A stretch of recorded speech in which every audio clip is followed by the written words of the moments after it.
Hi, this is me building a $3 million year business in public. I always do these videos by starting with some YouTube comment Q&A just to deliver you guys some value. And then it also helps me grow my channel, more comments, more engagement, more for the algo. And then I do some building and strategizing in public before finally showing you guys my stats on YouTube, Instagram, and my products. So this is my main channel. If it's the first time that you are seeing me, it's at 171K subs. It's where I started and where I grew for the most part. And this is a daily updates channel over here where you guys are currently on.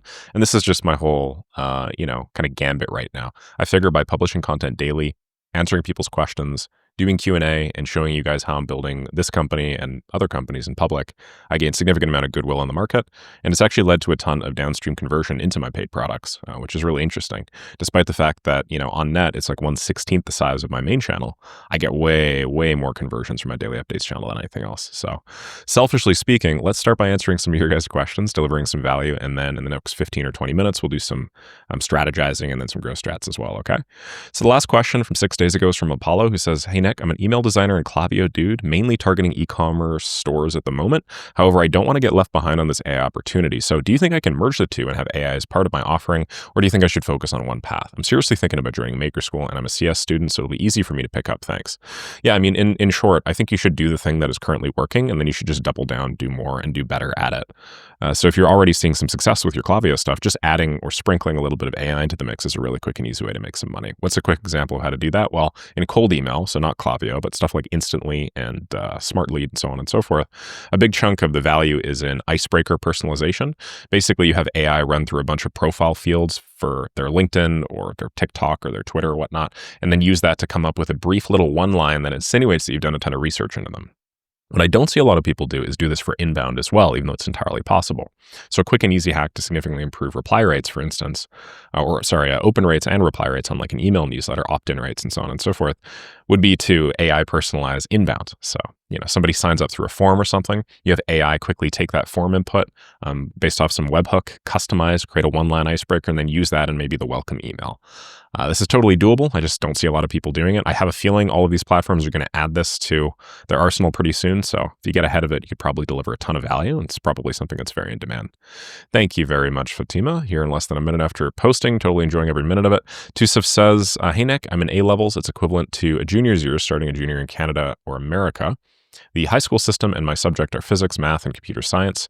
Like my favorable direction or my path that I see is most likely going to be comp sci. I know that graduating or having a uni degree is not the best or most scalable way to really develop a system for your income. I obviously will have to graduate. Based on your real-world observations, is my academic goal here right? I'm most likely going to optimize for money by pursuing entrepreneurship because I don't want to struggle financially. What are your thoughts on my insights, getting a degree in this field, pursuing entrepreneurship, and lastly, what actually matters here? I think that college was an awesome experience for me. University was great. Looking back, do I think that I needed it? No. But did it help me? Yeah.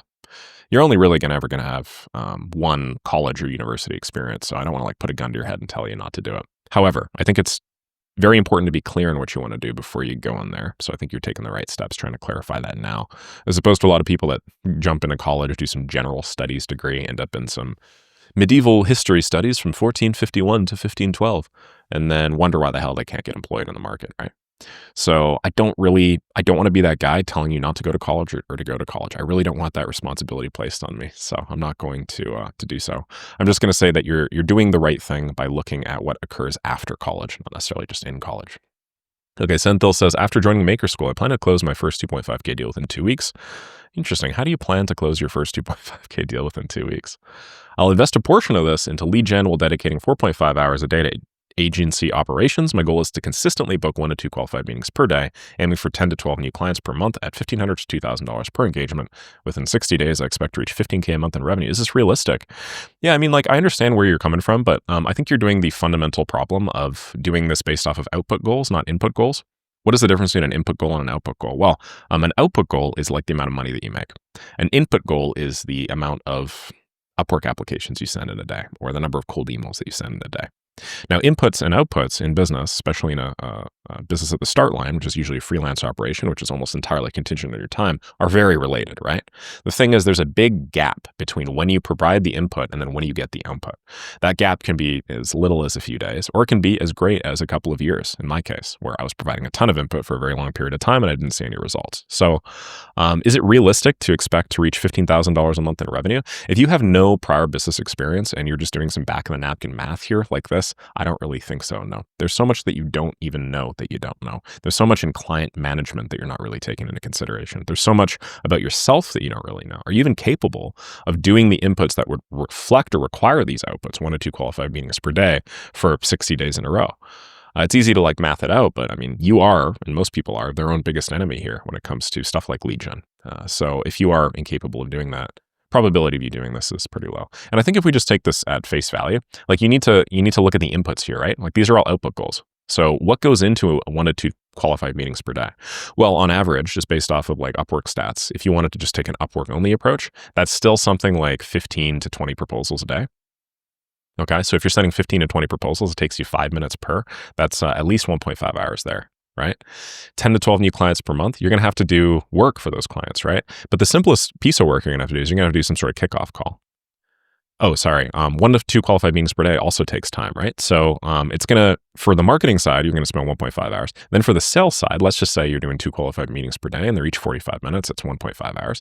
Then you're going to have to kick off 10 to 12 new clients per month. If you work 20 days per month, that means half of those days you're going to have a kickoff. Let's say that's a 1 hour. So now that's, half an hour per day again. So 0.5 hours. And then what about the fulfillment? You're already at, basically around 4 hours a day.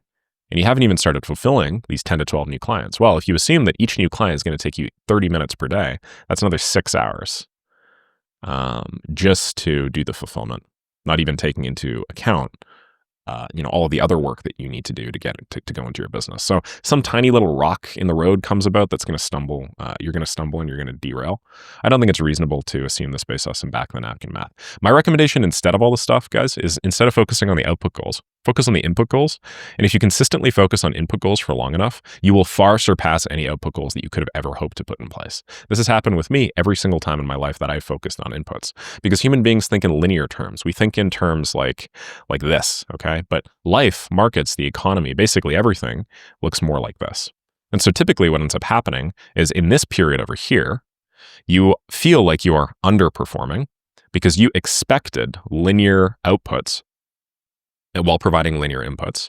And then everything that happens over here is like a blessing because you expected to be here and you're actually up here, okay?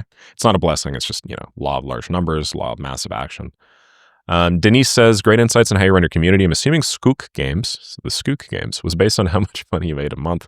So how did you get your traffic to your community? That's the insight I'd love to know. YouTube content, no ads. Exactly. That's 100% it. Dean says, is Nick a machine from the Matrix, a real human being? Mr. Anderson, why ask that question? I wonder, excellent work, Nick. Thank you for your videos that teaches us so many things. Thank you very much. Kirill says, hey, Nick, so I've been in this AI automation space for the last 3 to 4 months. Always find myself stuck in a weird mental loop. So I'm 18 and somewhat passionate about tech and AI, but every morning I wake up, I start questioning everything. He starts questioning his reality, right, Mr. Anderson? No. Is AI automation even real? Holy shit, we're going far. How much acid did you do before this comment, buddy? Are people actually willing to pay for this? This is just hype, or can I build a real future with it? The self-doubt is killing my momentum. I've already made some money on Upwork, but I still feel lost on what to do in life long term, and I'm unsure if this path is worth betting everything on. Would love to hear your honest take. Did you ever go through similar stuff? How did you push through the doubt and lock in your path? Love your authenticity and consistency, man. Well, I'd like to avail you of a couple notions. The first is that, I have everything figured out. I don't. The second is that all of the people that are really big and successful have everything figured out. They certainly don't. And the third is that you have to bet everything on a path that you choose. You don't. You're 18. A path that you choose at this point might mean 3 to 6 months of your life. It seems like it's your entire life because you've only been an adult, realistically. Even if I don't even know if you consider yourself one, but you've only been like a conscious adult being for like a few months or a year at this point. So when somebody says, that you're just committing to this for a year, in your head, you're thinking, well, that's 100% of my current adult life. So that's a very long time. But I want you to know, with a little bit of perspective, you'll realize that there are seasons to life, and you can absolutely just start something for a few months. You can give it an honest go, and you can make something happen, or you can choose not to do the thing past that. And that's totally okay. All right. Like, it's not not the end of the world. When I was 18, you know how many businesses I started since I was 18? I mean, I mentioned this briefly, and I had a bunch of people comment, Nick, I want you to tell us all about the business you started. But probably at least a couple of dozen. And I'm only currently working on a couple, right? So yeah, you don't need to, this isn't like a life or death situation, I guess. Take the gun away from your head. This is not a life or death situation. Understand that the people that have the most success in business typically see it as play. It's enjoyable to them. So you don't need to make this work. You want to make this work because it's fun and it's enjoyable. And while some initial hurdles will make it seem like maybe less fun and more laborious backbreaking, the second that you get some sort of positive result, you're not going to have this self-doubt anymore. So you just need to push through to get that positive result. That's the main thing, I would say. Hopefully that helps. Hey, Nick, just wanted to ask this wisest. Do you use an email verifier tool before launching your campaigns? And if you do, which one? I'm spending about 150 months on the whole cold email setup. Should I continue the cold email route as a beginner? Should I use the money to buy connects on Upwork and start applying the gigs? Well, this is only about, how many connects is this? 1,000? I think it's about 1,000 connects. So realistically, it's like 50 Upwork proposals. So I don't know if you should do this, to be honest. Ideally you would do this side by side. But let me answer this question here about the email verifier tool. On the first campaign, no, because I'm just getting a feel for how I'm performing. On the second campaign, once I've figured out which campaigns work and which audience niches and offer fits do, then yeah, I do. Because this is okay to have like a 5% bounce rate for a few emails, depending on the total volume. But if you find something that works, you really want to squeeze the juice out of it, right? And that's when I do some sort of email verification. So in contrast to what a lot of other email guys will tell you, no, I do not actually verify on the first go. I just use like the verification column in Apollo when I'm doing Apollo or Vane or any one of these cold email tools. And then I'll only ever use like a dedicated third-party email verification tool on the second campaign. You mentioned cold email is one of the best ways to make money with AI automation. How would you go about setting this system up for a client, and how much would you charge for retainers and setups? Yeah, $1,980 plus 7% of all revenue generated was my main offer back in the day. That was positioned as a second option to, I think, like $2,930 plus it's like $120 per lead. That's how I productized it. So that was my initial cost, and then it was just like pay per lead after. I'd recommend when you know what you're doing, just do like a setup, and then do some sort of monthly, and then do some sort of like PPL, pay per lead. And then if you have people that are cheapskates, then you just go like a setup plus a rev share, like I did. And this just allows you to get your setup of like, in my case, almost 2K with a rev share, which just, allowed me to align incentives, even though I didn't really like aligning incentives on revenue because most of the people that I was working with couldn't really close. This still allowed me to get some deals through the door and gain a ton of experience. And then this was, this is the main one over here. But anyway, hopefully that makes sense. How do you go about setting up the system? I think I probably beat this to death. So I'm just going to go Nick Saraev cold email. I got one right over here. This is one of my first videos, actually, forever ago. Check this video out as well. This is an SOP for it. And then here's this, and then check out this one as well. Actually, why don't you check out this one too? That's pretty funny. I got a ton of things on cold email. Oh, Yasim, the founder of MailScale, came into my community once. Well, I don't know why this happened. Can I please go back to what I was doing a moment ago? No? Is that not how this works? I can't just read a post on LinkedIn with it. Okay, there we go. Yasim's the founder of MailScale. I think he joined Maker School a little while ago, and then he actually took my campaigns. I don't mean took as in stole. I mean took as in got inspiration from them, and then posted up a guide on this here. So if you want more copy help or whatever, you can also check that out. Okay. Alex says, getting tons of emails I see. Hire me as an email manager. Any actual spots on your team, by the way? I am considering looking for one. I've actually just gone through and I've figured out a better daily SOP for email management. So it actually hasn't taken me very long. I think on average last week, it's taken me 5 minutes, 8 minutes, something like that to do inbox 0. So I don't actually know if I need this. I don't actually know. I'm not 100% sure. But thank you very much for asking. Artishar says, hey Nick, big respect for what you're doing. I started my agency 5 months ago, spent the first 2 months learning and building my own lead gen. Then I launched a cold email campaign, started posting content. Got 10 leads interested in lead gen, but I couldn't close any. I think it's because I overthought the delivery, didn't have any risk reversal in place. Here's the situation. I make 1.2K for my job and have about $300 a month left, which I use just to keep the system running and test it on myself. So I don't have the budget to offer guarantees or cover ad spend. My question, how did you handle risk reversal in the early days when money was tight? Or should I just focus on running the system for myself, getting results, and using that as proof to close clients? If so, what's the smartest way to frame that? Appreciate any advice. You're one of the few actually doing it at a high level, from Ardisher. Yeah, for sure, man. I was never in this situation because I ran 1 second copy and then I bootstrapped it using Upwork to start. And I got myself in a financial position where I didn't need to worry about risk reversal in the early days when money was tight. I could just like dive into like actually having a really good offer. So bootstrapping definitely helps you with this. Bootstrapping off some way where you don't even have to do risk reversal. Obviously that sounds nice in practice, but you still have to do the work, right? And then your main issue, I think, is you think you need risk reversal or a budget to offer guarantees, but you don't. What is the risk reversal, man? It's like, if I win, I get paid.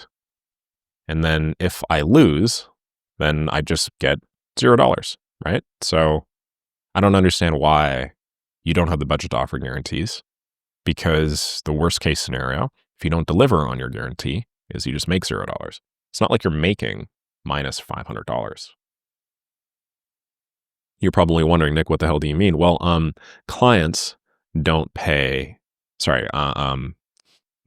Clients pay for system costs, even in a guarantee. That's not to you. That's to Instantly. Let's say an email finder. Let's say Apollo and Appify.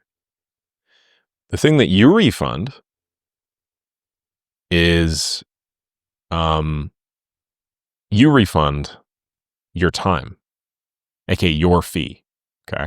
Your management fee. You don't actually refund those system costs. Yeah. To make a long story short, when you sign a client up for a service like this and you offer 100% risk mitigation, you say, hey, as part of the service, we're going to have to sign up to Apollo, an email finder, this other thing, whatever. There's an ongoing cost of this, but you're not paying me, you're paying these people. Now, I'm a partner with these services, so I can sign you up on a discount using these links. None of this money goes to me. It just goes 100% to these platforms. This is just like a necessary infrastructural cost that we need in order to run the system, okay?